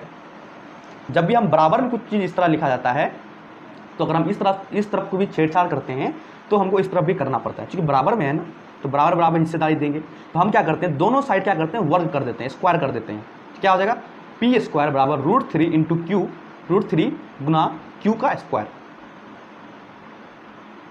ठीक है। तो क्या हो जाएगा P² बराबर √3 का स्क्वायर क्या हो गया 3, Q का स्क्वायर Q², P² बराबर 3Q², ठीक है। इसको हम समीकरण 1 मान लिए। तो ये जब समीकरण आया इसका मतलब हम क्या समझते हैं कि जो P² है, ये P² ये 3 से विभाजित है। अब ये कैसे लिखे बता, अगर हम इसको लिख दें P²/3 बराबर Q², ठीक है, तो इसको मतलब वही हुआ ना कि हम जब P² को 3 से भाग दिए तो Q² आया, मतलब ये P² 3 से विभाजित है ना। तो P² क्या होगा 3 से विभाजित है, जब P² 3 से विभाजित हो तो P भी 3 से विभाजित होगा, स्वाभाविक है। जैसे हम समझाने की कोशिश किए, जैसे मान लीजिए P² बराबर 9 है, तो P² 3 से विभाजित है, 9 3 से विभाजित है, हाँ, तो P² क्या 9, तो 3 × 3 P × P² तो एक P क्या हो जाएगा, एक P 3 हो जाएगा, तो 3 से विभाजित है, हाँ भैया विभाजित है। तो P² जब 3 से विभाजित है तो P भी क्या 3 से विभाजित है, तो अथा लिखेंगे कि P² 3 से विभाजित है, इसीलिए P भी 3 से विभाजित होगा। स्टेप नंबर 2, ठीक है, मेरा काम P और Q के साथ खेलना है। P का काम हो गया, P का काम हो गया, यहाँ पे आ गया। अब हम Q पे चलते हैं, ठीक है। तो हम क्या करते हैं, मान लेते हैं स्टेप नंबर 3 में कि मान लेते हैं, अतः लेट कर लेते हैं, मान लेते हैं कि P बराबर 3C, जहाँ C क्या कोई भी कांस्टेंट है, कोई भी नियतांक है या कोई भी पूर्णांक है, ठीक है। P बराबर 3C हम मान लेते हैं, क्योंकि P क्या है 3 से विभाजित है ना। अगर हम P अगर 3 से विभाजित है तो इसको मान लेते हैं कोई भी नियतांक C के बराबर, तो P बराबर लिख सकते हैं 3C। कुछ भी मान लो, C आपको नहीं माना, R मान लो, Z कुछ भी मान लो, नियतांक कोई मान लो, तो हम क्या किए, पी बराबर 3c मान लिया था, पी बराबर 3c, जहाँ सी क्या एक पूर्णांक है, कोई भी नियतांक है। तो हम क्या करते हैं, पी बराबर 3c का जो मान है इसको हम उठा के समीकरण 1 में रख देते हैं। क्या होगा, p बराबर 3c को समीकरण 1 में रखने पर क्या हो जाएगा, देखो तो p बराबर 3c, ये 3c को उठा के p की जगह रख दो, क्या हो जाएगा, देखो 3c स्क्वायर 9c स्क्वायर बराबर कितना 3q स्क्वायर, 3q है ना, ये 3c को उठा के हम p की जगह रख दिए, 3c स्क्वायर, 3 का स्क्वायर 9, c का स्क्वायर c, तो 9c स्क्वायर बराबर 3q स्क्वायर। तो यहाँ से 3 3 9 कट गया, तो क्या हो गया 3c स्क्वायर बराबर q स्क्वायर। तो देखो तो सेम इसी तरह आया इसके तरफ, है ना, यहाँ पे क्या पी स्क्वायर बराबर 3q स्क्वायर, यहाँ पे क्या क्यू स्क्वायर बराबर 3c स्क्वायर, या इसको लिख सकते हैं क्यू स्क्वायर बराबर 3c स्क्वायर। अतः क्यू स्क्वायर 3 से विभाजित है, सेम उसी तरह से पी स्क्वायर 3 से विभाजित है। जब ये क्यू स्क्वायर 3 से विभाजित है तो इसीलिए क्यू भी 3 से विभाजित होगा। कैसे, हम आपको यहां पर दिखा दिए, अगर पी स्क्वायर 9 है तो 9 3 से विभाजित है, जब 9 3 से विभाजित है मतलब पी स्क्वायर 3 से विभाजित है तो पी क्या हो गया, 2p क्या हो गया 3 गुना 3, p गुना p, 1p क्या हो गया 3, तो p भी 3 से विभाजित हो जाएगा। तो वही ना हो गया क्यू स्क्वायर, जब ये क्यू 3 से विभाजित है तो क्यू भी 3 से विभाजित होगा। तो हम लिख दिया था क्यू स्क्वायर 3 से विभाजित है, इसीलिए क्यू भी 3 से विभाजित होगा। ठीक है, चलिए फिर हम आगे बढ़ते हैं। आगे हम क्या लिखे हैं कि अतः P एवं Q दोनों में क्या है, 3 कॉमन है ना, P वाला जो है P भी 3 से डिवाइड मतलब 3 से भाग लग जाता है उसमें, Q वाले में भी 3 से भाग लग जाता है। तो दोनों का P और Q का जो उभयनिष्ठ गुणनखंड है वो कितना है, 3 है ना, कि HCF बराबर से हम P देख लेते हैं और Q देख लेते हैं, तो ये भी किसे 3 से डिविजिबल है, Q वाला भी 3 से डिविजिबल है, नहीं कुछ तो बगल में 1 मान लो, कोई दिक्कत नहीं, 1 से कोई लेना देना नहीं है। तो दोनों में कॉमन क्या है, दोनों में 3 कॉमन है। तो P और Q का HCF अगर हम पूछेंगे क्या हो जाएगा, 3 हो जाएगा, दोनों में 3 कॉमन है। तो हम लिखेंगे जो HCF P और Q बराबर क्या हो गया, 3 निकल गया हमको, जो कि परिमेय होने के सिद्धांत, परिमेय होने का सिद्धांत क्या है कि HCF P और Q का क्या होना चाहिए, 1, वो नहीं है। जो परिमेय होने का सिद्धांत है कि HCF बाबू जो P और Q का होना चाहिए वो 1 होना चाहिए। तो यहाँ पे P और Q का जो निकाले वो क्या निकला, 3 निकला ना, 3 निकला। तो यहाँ पे क्या हो गया, यहाँ पे HCF P और Q का 3 हो गया, जो कि परिमेय होने के सिद्धांत पे नहीं है। तो अतः हम बोल देंगे कि अतः कि √3 क्या हो गया बाबू, एक अपरिमेय संख्या हो गया। √3 क्या हो गया, मेरा एक अपरिमेय संख्या हो गया। एक सवाल और देख लेते हैं, हमको साबित करना है कि बताओ 7√3 एक अपरिमेय संख्या है। ठीक है, इस सवाल को करने से पहले आपको कुछ नोट है, आप नोट लिख लीजिएगा। क्या करेंगे, जब हम 2 परिमेय संख्या को जोड़ेंगे तो वो हमेशा परिमेय संख्या होगा, जब 2 परिमेय संख्या को घटाएंगे तो एक परिमेय संख्या होगा, जब 2 परिमेय संख्या को गुणा करेंगे तो एक परिमेय संख्या होगा, जब 2 परिमेय संख्या को डिवाइड करेंगे भाग देंगे तो एक परिमेय संख्या निकलेगा। ठीक है, तो 7 रूट क्या है, और परिमेय संख्या को सिद्ध करना। तो हम क्या करते हैं, मान लेते हैं 7√3 बराबर P बटे Q। तो मान लेते हैं 7√3 क्या एक परिमेय संख्या है, इसलिए हम क्या लिखे 7√3 बराबर P बटे Q, जहाँ Q क्या शून्य नहीं होना चाहिए। तो जब भी इस तरह का सवाल आपको कभी भी करने को मिले तो जो भी रूट वाला भाग है ना, रूट वाला भाग उसको एक तरफ रख दो, बाकी जो भी है बचा प्लस जोड़ घटाव गुणा सबको बराबर के दूसरे साइड भेज दो। इसका यही एक ट्रिक है, जो भी रूट में है उसको एक साइड रखो और बाकी बात को उस साइड भेज दो। तो हम क्या किए 7√3 बराबर P बटे Q, अगर हम इसको परिमेय मानते हैं 7√3 को मान लेते हैं परिमेय है तो वो P बटे Q के रूप में होना चाहिए। ठीक है, तो हम क्या किए जो रूट में उसको इस तरह रख दिए, बाकी इसको इधर कर दिए, भाग में जा गया गुना हो गया, तो क्या हो गया P बटे 7Q। ठीक है, तो अभी हम क्या बात कर चुके हैं, P और Q क्या है, P और Q क्या है, कोई पूर्णांक है ना। तो ये क्या हो गया, परिमेय संख्या क्या बोलता है, P बटे Q के रूप में होना चाहिए और Q 0 नहीं होना चाहिए, Q 0 नहीं होना चाहिए। तो P और क्या Q क्या कोई पूर्णांक हो गया, है ना। तो ये क्या हो, ये कुल तो परिमेय संख्या हो गया ना। अगर मान लेते P कुछ भी हो गया, Q कुछ भी हो गया, 1 2 4 5 जो भी 10 15 20 जो भी हो गया, 7 से गुणा करेंगे तो संख्या ही रहेगा, ऊपर भी संख्या नीचे भी संख्या, ऊपर ही पूर्णांक नीचे भी पूर्णांक, तो P बटे Q के रूप में हो जाएगा। तो वो क्या हो जाएगा, परिमेय संख्या कहला जाएगा। मतलब इधर का भाग क्या हो जाएगा बाबू, इधर का भाग मेरा परिमेय संख्या हो जाएगा। परिमेय हो जाएगा। पर इधर का भाग तो परिमेय नहीं है, अभी जस्ट देखें रूट 3 क्या अपरिमेय संख्या, ये क्या हो गया अपरिमेय हो गया, अपरिमेय हो गया। तो ये कभी भी पॉसिबल है, कभी भी संभव है कि बराबर की एक साइड अपरिमेय, बराबर की दूसरा साइड परिमेय, तो कभी भी अपरिमेय परिमेय बराबर हो ही नहीं सकता है। तो हम यहाँ इसलिए लिखेंगे अतः रूट 3 बराबर नहीं होगा p/7q के, क्योंकि रूट 3 को परिमेय संख्या और ये कुल क्या हो गया एक परिमेय संख्या है। तो अतः यहाँ से निकल जाता है कि अतः 7 रूट 3 भी एक परिमेय संख्या नहीं है या अपरिमेय संख्या नहीं है। माफ़ करना, अच्छा हाँ अपरिमेय संख्या है, हमको लगा नहीं है लिखा हुआ है, ठीक है। तो इस तरह का जब भी सवाल आए ना, ऐसे रूट वूट में हो, जोड़ घटाव में है, तो क्या करना है कि जो भी रूट वूट का चीज़ होगा सबको एक तरफ रखना है, अब बाकी वाली चीज़ को हमको दूसरी तरफ भेज देना है। दूसरी तरफ भेज देंगे, उसके बाद क्या करेंगे, फिर बोलेंगे इधर वाला भाग परिमेय है, इधर वाला भाग अपरिमेय है। तो ये संभव नहीं हो सकता कि बराबर का एक साइड भाग अपरिमेय हो, एक साइड भाग परिमेय हो। तो अतः क्या होगा, दोनों बराबर नहीं होगा। तो जो भी संख्या दिया होगा, जो भी चीज़ दिया होगा वो अपरिमेय संख्या है या वो परिमेय संख्या नहीं होगा, या जो भी दिया 7 रूट 3 क्या होगा परिमेय संख्या होगा। इस तरह से करेंगे। एक सवाल दिखा देते हैं आपको, जैसे हम क्या ले लेते हैं 5 - रूट 3 एक अपरिमेय संख्या, इसको हमको साबित करना है। तो सेम उसी तरह अगर परिमेय हम क्या करते हैं, मान लेते हैं 5 - रूट 3 क्या है एक परिमेय संख्या, मान लेते हैं, हम लिखे नहीं है तो आप लोग को लिखना है, लेकिन हम क्या मान लेते हैं ये क्या परिमेय संख्या है। तो परिमेय संख्या इसको हम p/q के रूप में लिख सकते हैं। तो हम क्या बोले, रूट वाला भाग को हम एक तरफ रखो और बाकी बात को एक तरफ। तो रूट वाला भाग को हम इधर रखती है, इधर ले आए बराबर की साइड, क्या हो गया प्लस रूट 3, और इसको इधर ले आए क्या क्या 5, चूंकि यहाँ माइनस होगा, माफ करना, यहाँ प्लस है ना, इधर आ गया माइनस हो जाएगा, आइए इसको इधर ले गया तो प्लस रूट 3,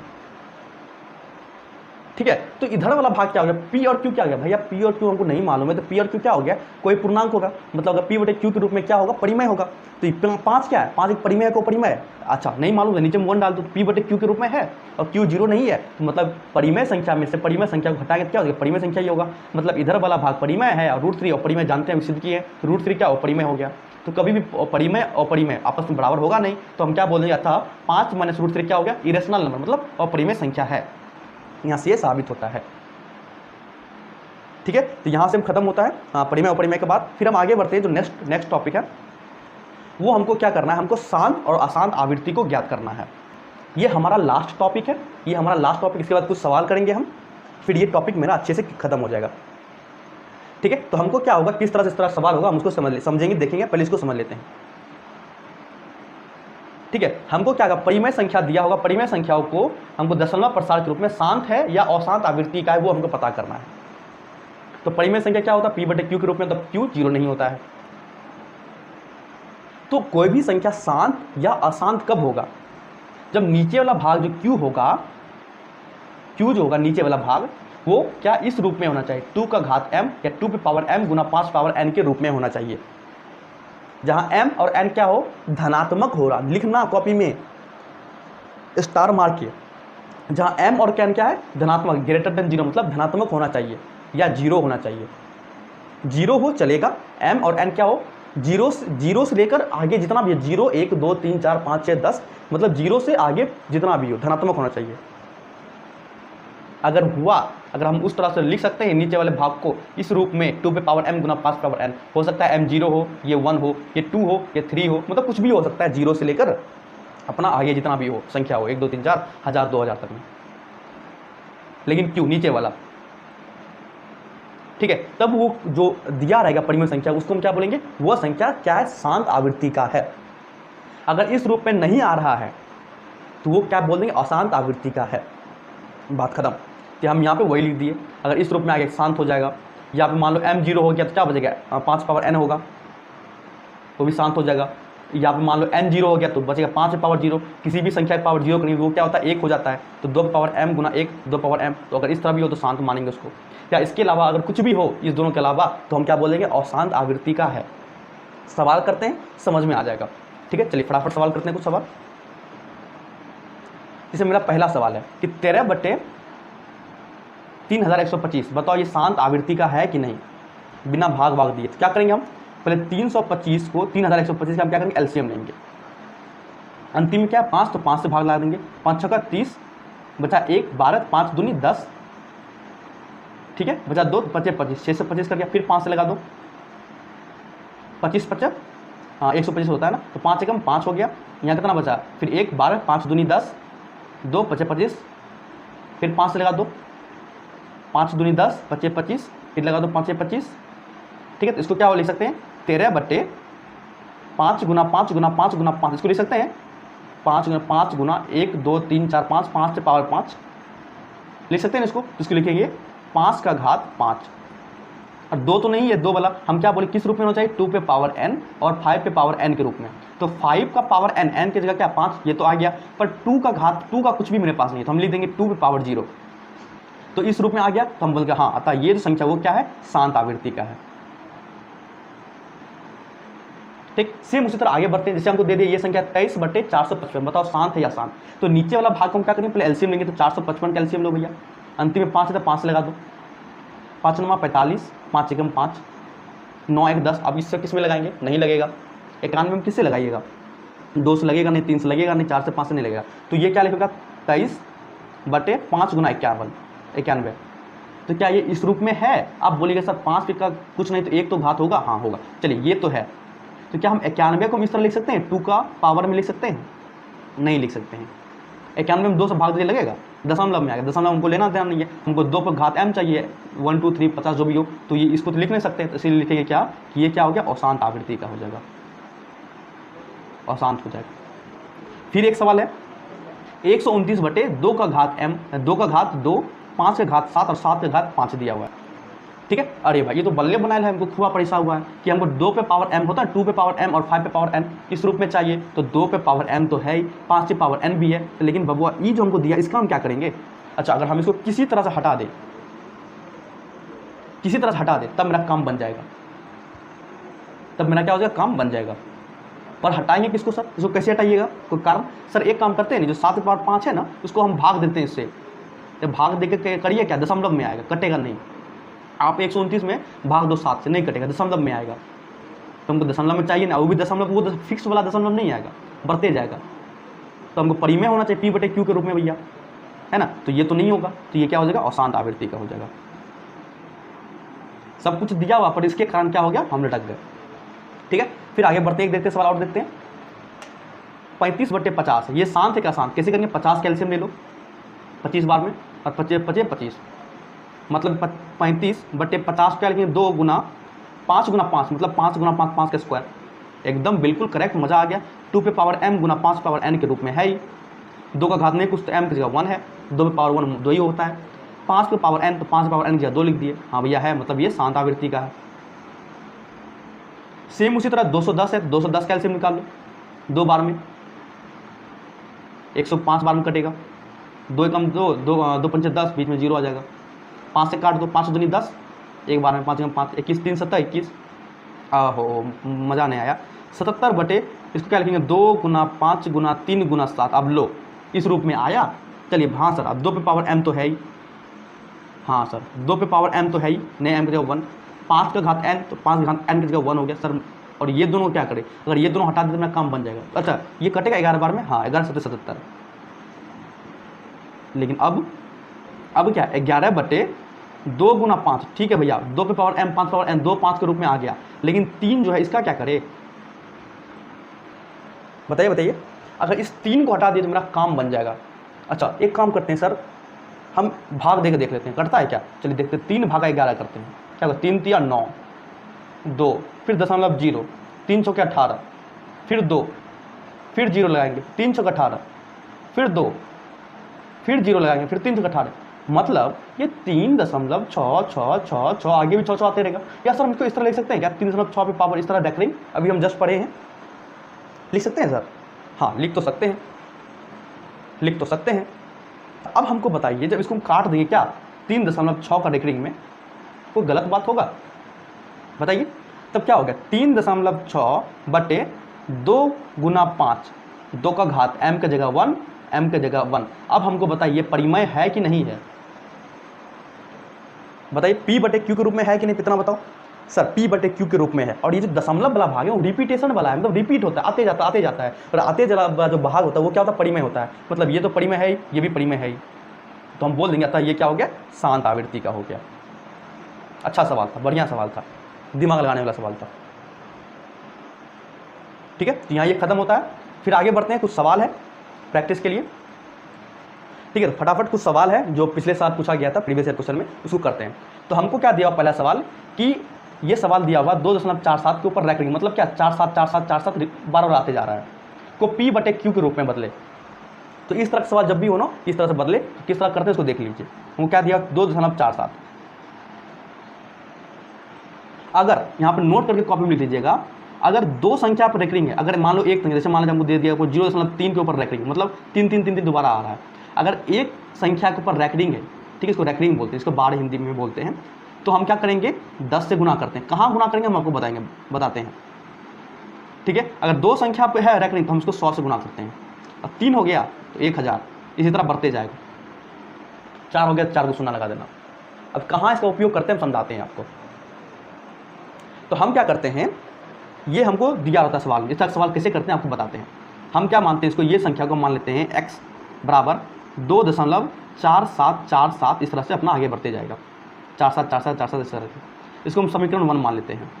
अब हम क्या करते हैं, समीकरण 1 में कितना संख्या पे रैंकिंग है, 2 संख्या ना, तो मतलब 2 संख्या तो 2 से गुना करेंगे, 2 शून्य से। हम क्या करते हैं इस समीकरण में 100 से गुना कर देते हैं दोनों तरफ।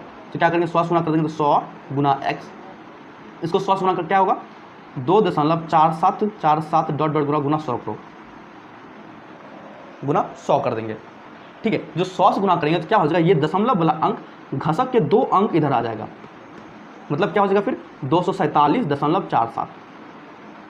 100 से गुना करने के बाद फिर इसके आगे 4747 अपना लगा रहेगा, बस ये दशमलव 2 अंक आगे घसक के यहाँ पहुँच जाएगा 100 से गुना करने के बाद। अगर भाग देते तो 2 अंक इधर की ओर घसक जाता, इसको समीकरण 2 मान लो।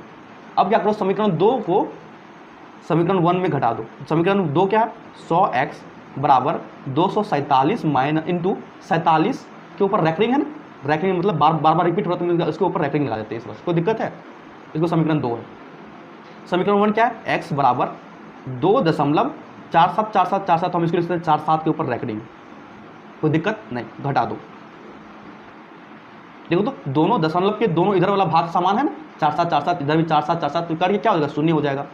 दशमलव लगा दिए, 7 में से 2 किया 5, या 4 या 2। 100x में से x ज्ञात क्या हो जाएगा 99x, ठीक है। इतना जोर घटा गुना भाग उम्मीद करते हैं आपको आता होगा। तो यहाँ से x क्या निकल गया, x निकल गया 245/99। तो ये क्या हो गया मेरा आंसर। तो हम क्या किए, जो हमको ये सवाल में दिया गया था इसको हम क्या किए P/Q के रूप में लिख दिए, P/Q के रूप में लिख दिए, है ना। इसी तरह हमको इस तरह सवाल करना है। 1-2 सवाल और देखते हैं तब आपका कंसेप्ट क्लियर होगा, ठीक है। एक सवाल और देख लेते हैं कि 0.32 यहाँ पे 2 के ऊपर रैंकिंग है, दोनों पे नहीं, एक पे है, 2 पे, तो इसको हम P और Q के रूप में लिखना। चलो देखते हैं, सेम इस तरह करेंगे। सवाल में दिया गया है क्या 0.32, ठीक है। हम क्या करेंगे x बराबर मान लेते हैं 0.3, 2 रिपीट होगा, रैंकिंग लगा दो, या 2 3 को 2 लिख देते हैं, सुंदर रहेगा देखने में। इसको समीकरण 1 मान लेते हैं।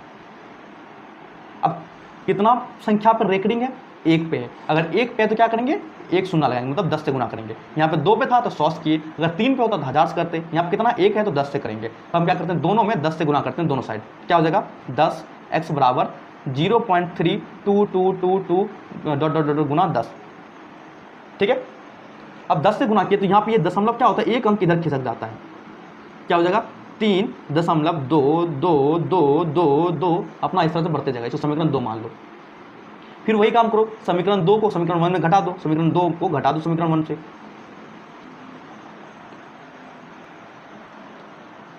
हाँ हेलो हेलो हेलो,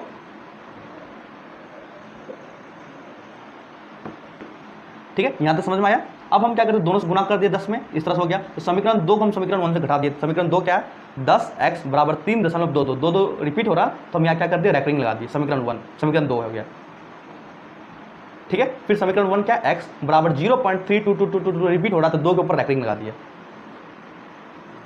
कोई दिक्कत कहीं भी, कोई दिक्कत बिल्कुल नहीं, बिल्कुल नहीं दिक्कत। इसको हम थोड़ा सा और बढ़िया से लिख दें क्या, सुंदर से, कैसे सर लिखेंगे, सही है। अब उसके बाद हम क्या करते हैं इसको घटा देते हैं, ठीक है।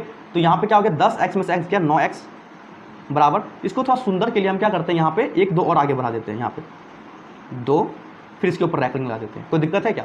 बात तो वही हुआ ना, बात वही हुआ। तो यहाँ पे 2, ये 2 खत्म हो गया 0, क्योंकि इसके आगे वाला जितना भी भाग होगा ये इससे कटते चल जाएगा, तो 0 हो गया। फिर यहाँ बचा 2, 2 में से 3 क्या मतलब 12 में से 3 क्या हो गया, 12 में से 3 के 9, 9 हो गया। हाँ, फिर दशमलव, यहाँ क्या बचा फिर 2, 2 में से 0 गया 2 ही होगा 2 में 2 गया क्या होगा 0 हो जाएगा। यहाँ से x निकलेगा आराम से, x का निकल गया तो 0.90/9, तो हो गया मेरा, ये हो गया PU हो गया Q। अब बोलेगा सर दशमलव है, तो दशमलव के हमको क्या मतलब लेना देना है, इसको हम लिख सकते हैं 2.9, 0 तो दशमलव के बाद कोई महत्व होता नहीं है, ये हमको पढ़ चुके हैं। और ये फिक्स्ड है, जिसको हम P/Q के रूप में लिख सकते हैं। तो ये हमको जो P/Q क्या हो गया 2.9/9, ये मेरा क्या हो गया, आंसर हो गया। इस तरह से आपको बोर्ड में ये सवाल पूछा गया है। कब पूछा गया है देख लेते हैं, 2018 में पूछा गया है। ठीक है, फिर अगला सवाल में बढ़ते हैं। क्या बोलता है कि हमको बताओ परिमेय संख्या कौन सा, इसमें से परिमेय संख्या कौन, फटाफट बताओ। पाई क्या है और परिमेय, क्यों कि 2 पाई क्या 3.14 होता है, पर ये फिक्स्ड नहीं होता है। या 22/7 होता है पाई का मान, तो ये फिक्स्ड नहीं होता है। ठीक है, इसके आगे का मान भी होता है, पर हम 22/7 इसको मान के चलते हैं, तो ये फिक्स नहीं होता। तो ये क्या हो गया, अपरिमेय संख्या हो गया। √7 क्या हो गया, अपरिमेय संख्या हो गया। ये 3 √3/√2 सब कुछ तो इसमें रूट में, तो ये क्या हो गया, ये भी अपरिमेय संख्या हो गया। अब ये बोले सर ये भी तो रूट में है, ये कैसे हो गया? अच्छा हमको बताओ तो, रूट के अंदर क्या 16/25, 16 का रूट क्या हो गया 4, 25 का रूट क्या हो गया 5, मतलब क्या हो गया इसका 4/5। 4 क्या है परिमेय पूर्णांक है, 5 क्या है 5 पूरी पूर्णांक है, तो P/Q के रूप में है। हाँ एकदम बिल्कुल है, तो परिमेय संख्या हो गया, ऑप्शन नंबर सी करेक्ट। फिर एक सवाल देखते हैं आगे, बोलता है 2 संख्या हमको दिया हुआ है, 2 संख्या का मौसौ 145 तथा उनका लौसौ 2175 है। यदि संख्या 775 है तो दूसरी संख्या बताओ क्या होगा। ठीक है, अच्छा सवाल है, 2019 में पूछा गया। चलिए हम कॉपी निकाल लेते हैं। ठीक है, चलिए हमको क्या दिया हुआ है कि 2 संख्या हमको दिया हुआ है, 2 संख्या का मौसौ मतलब महत्तम समावर्तक 145 है तथा उसका लौसौ कितना है 2175। यदि एक संख्या 775 है तो दूसरी संख्या क्या होगा। बहुत ही आसान सवाल।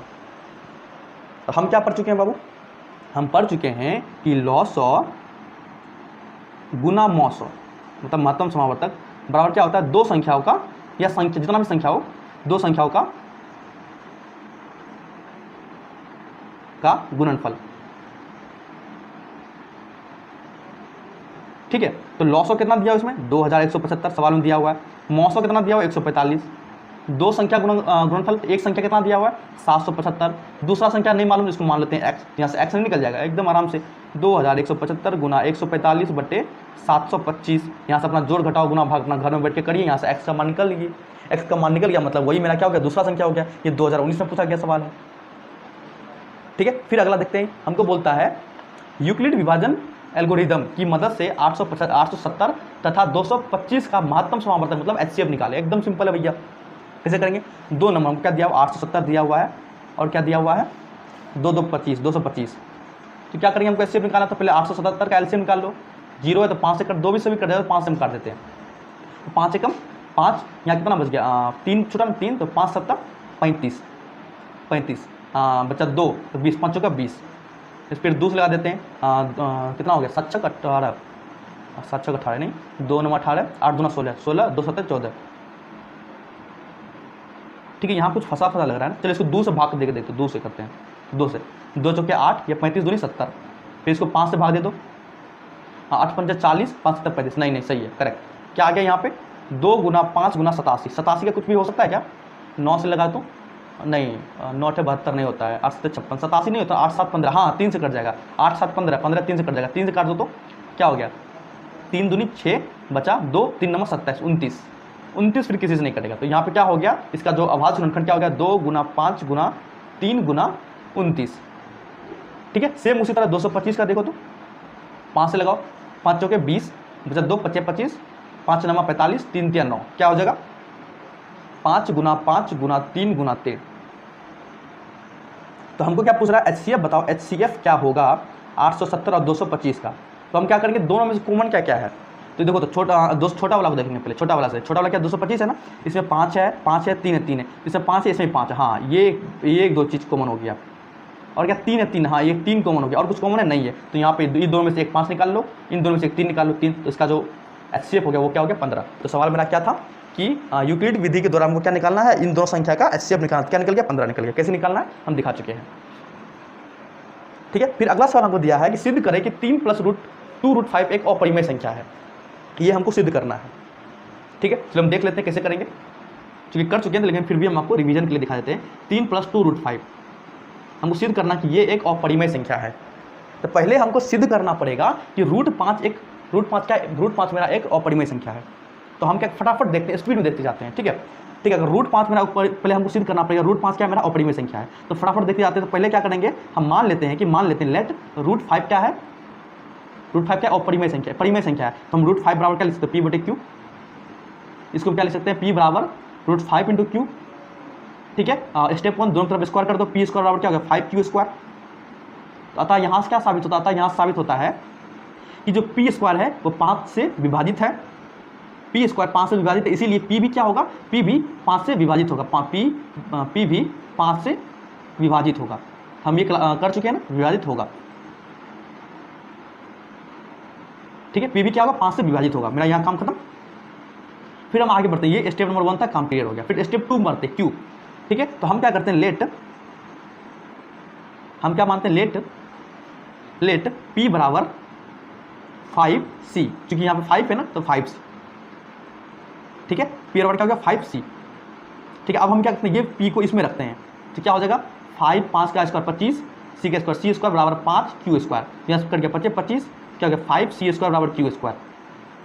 तो अतः यहाँ से क्या साबित होता है कि जो q² है, जो 5 है, 5 क्या है, q² क्या है, q² जो 5 से विभाजित है, क्यों विभाजित है कि q² बटे 5 बराबर c²।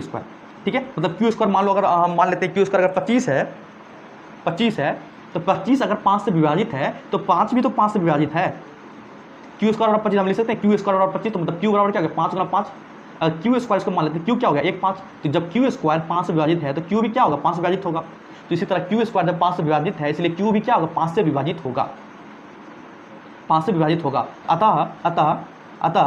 अतः तो दोनों जो p और q है, p एवं q दोनों किससे विभाजित है, 5 से विभाजित है, 5 से विभाजित है। तो दोनों का जो HCF हम अगर आपसे पूछेगा तो क्या हो जाएगा, p और q का 5 हो जाएगा, क्योंकि दोनों में कॉमन क्या है, 5 कॉमन है।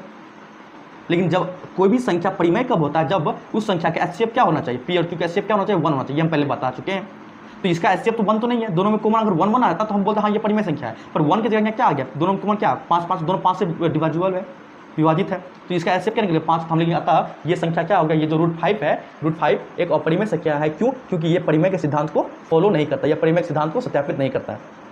तो यहाँ से मेरा √5 क्या निकल गया, एक अपरिमेय संख्या। तो हम क्या करते हैं, अब हमको साबित करना है कि 3 + 2 √5 क्या है, हमको अपरिमेय संख्या है। तो हम क्या करेंगे, 3 + 2 √5 को हम क्या मान लेते हैं, एक परिमेय संख्या मान लेते हैं पहले के लिए।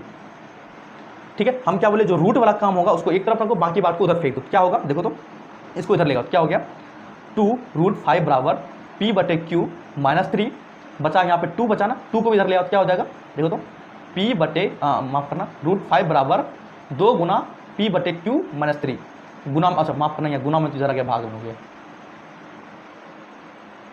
ठीक है, यहाँ तक क्लियर। हम आगे एक नेक्स्ट पे लेते हैं। क्या निकल गया, √5 बराबर क्या था, p/q -3/3, यही था ना। ठीक, अब ये बताओ क्या है, ये एक पूर्णांक है, ये भी एक पूर्णांक है, p/q ये भी एक पूर्णांक है। मतलब इधर वाला भाग जो है, इधर वाला भाग क्या है, ये परिमेय है, ये परिमेय है। और इधर वाला भाग क्या, √5 ये एक अपरिमेय है। तो कभी भी अपरिमेय और परिमेय आपस में बराबर नहीं होगा। अतः जो दिया हुआ सवाल में क्या 3 + 2 √5 क्या है, ये एक अपरिमेय संख्या है। ये यहाँ से सत्यापित होता है। ठीक है, अगला सवाल क्या है, वो सिद्ध करना है कि √2 क्या है, अपरिमेय संख्या। ये आपको सिद्ध खुद से कर लेना है, ये आपको खुद से सिद्ध कर लेना है।